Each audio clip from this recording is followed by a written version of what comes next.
Good morning. Again, I'm Ermin. I'm an animal nutritionist, and I've been involved in several feed hygiene seminars and audits. Okay, so I only have, I think, 10 minutes, and let's keep the ball rolling. Okay?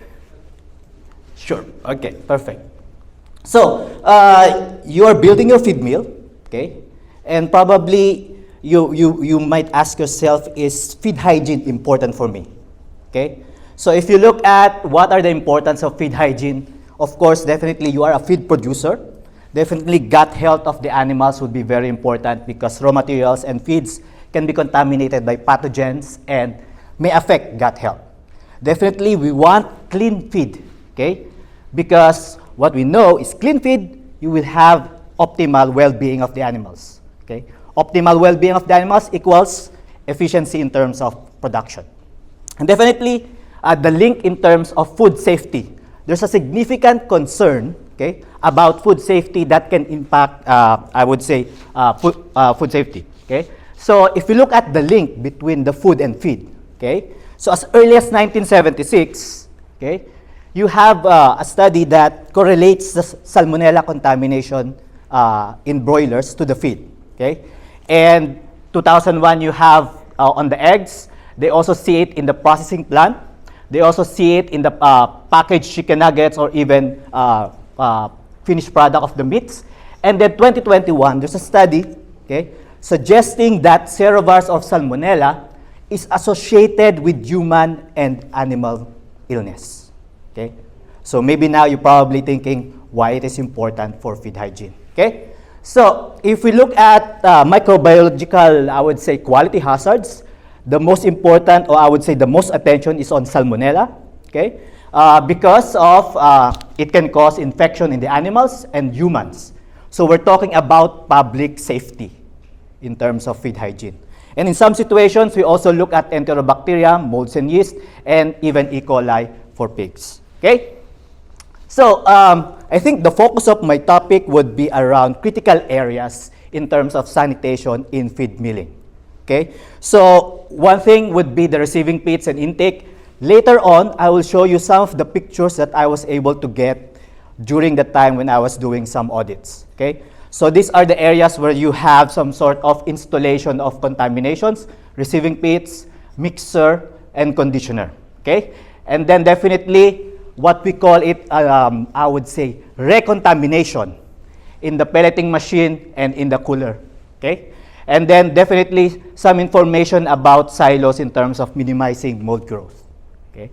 So these are some of the pictures that I have during my, I would say, feed hygiene audit. So you can see here, this is the receiving pits. Okay? You can see some sort of formation of lumps. Okay?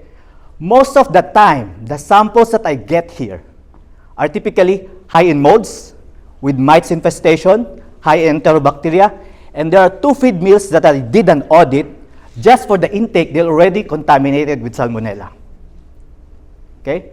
So what are the best practices that I've seen is they use a rubberized hammer. And they put, I would say, hammer the sides of the corners of the receiving pit so that all the dust will fall down before they pour another ingredient. Okay? So that's one thing. What you can see here, a little bit dark, but you can see the caking in the walls of the mixer. Okay? So I've been to one of the feed mills. I asked, during the audits, I asked the production supervisor, that's together with me, I asked him, when was the last time you cleaned your mixer? And the guy said, I was here for 2 years. We don't have a schedule of cleaning our mixer. What? So I took a sample, took a flashlight, and you saw a lot of lumps going inside. Took a sample, you smell it. Man, it's so bad. Okay? So, the sample that we get is actually smells so bad, positive in salmonella, high in E. coli, and also molds and yeast. Okay? And eventually, what will happen, it will spread in the feed, right? So, typically, I think right now, the way to clean mixer is using pressurized air. So I think we have some technical people for production. So you pressurize air just to remove all the dust and remove that. And in some situations, we have some customers that use corn grits or cracked corn to do the flushing so that it will scrape all the dust, or I would say the caking that's happening on the walls of the mixer. Okay? So end of conditioner. So you can see my hands there. Okay? So whenever we take samples, we use gloves, another set of glove samples so that we don't contaminate the next samples. Okay? So you can see here, so what happens usually based on my observation is, especially during holidays. So feed mills are designed to work 24/7, right? But sometimes definitely there would be some times that you have to stop the feed mill, okay? And what happens usually after a holiday, if you've seen open a conditioner, you will see a lot of spots, white spots, after probably 2 days. Why? Because once it starts to cool down, some molds formation start to build up. Because you have a lot of nutrients there, a little bit wet, right? So once it cools down, then you will see a lot of mold formation. So the challenge is, if you don't clean this conditioner before you produce the next feed, the first feed that will pass through that is in high risk in terms of molds, right? Probably the second batch of feed will be okay. But the first batch of feed usually is a problem. And in scenarios is, for example, for swine feed mill, usually the first thing that they produce is piglet feed. It's a very sensitive feed, right? So that's typically the challenge. Okay, so critical areas, again, this is a cooler. Probably you've seen how big it is. Yes, I go inside the cooler just to take the samples. You can see here some sort of dust formation on the walls. So why it happened? Because you have hot pellet and then you're blowing cold air, right? So in physics, what happens if you have hot and cold mixed together? You have some sort of condensation, right? So what happens is you're blowing a lot of air in the cooler and all the dust form in the walls of conditioner, right? So if you have a contamination there, the bacteria or pathogen would be in a 5-star hotel. That is very conducive for them to multiply, right? And then you're blowing a lot of air. What happens?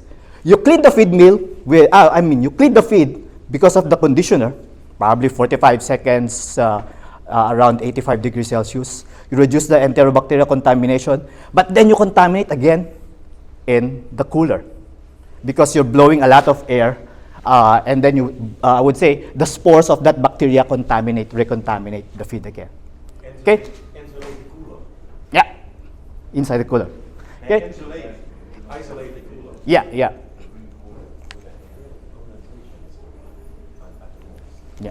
Okay, so we also see some sort of recontamination after the pelleting machine. So there's a chute, I think, that will go to the cooler, right? And one of the feed mill that I did an audit, so all the feed or the pellet feed will fall into this chute, okay? And when we took the cover, it's a lot of, I would say, moldy formation of lumps on this area, okay? It smells so bad also. So usually it's a high in molds in this area, okay? And then for the silo, okay, so definitely usually what happens is the bottom is the last to empty. So in some situations, to prevent this kind of, I would say, molds, so we try to recommend some sort of putting a buffered propionic acid, or I would say buffered mold inhibitor, just to spread on the walls of the silos, okay, to minimize this kind of, I would say, mold growth, okay. So I think, I still have probably 3 minutes, okay. So managing contamination and feed hygiene, so how we can do it. So in the point of view of feed hygiene, definitely we look at the quality of ingredients, okay? So because we cannot manage what we don't know. It's part of the monitoring for us, okay? And then we look at also in terms of processing or the procedure, the frequency of cleaning, okay? One of the feed mill that I did an audit, the challenge with them is they have a hard time opening one kind of machine, okay? And what happens is if it's difficult for, I would say, some contractual employees, difficult to open it, the cleaning schedule becomes next week becomes next month. And that's a challenge for that customer, okay? So, of course, for ADM, we also have use of feed additives that can help in terms of reduce the risk of contamination to maintain feed quality. So ADM also have some sort of wide range of products, not just for feed hygiene, okay, but for also for some nutritional products. And we have organic acids, mold inhibitor, and some sort of toxin binders for feed preservation.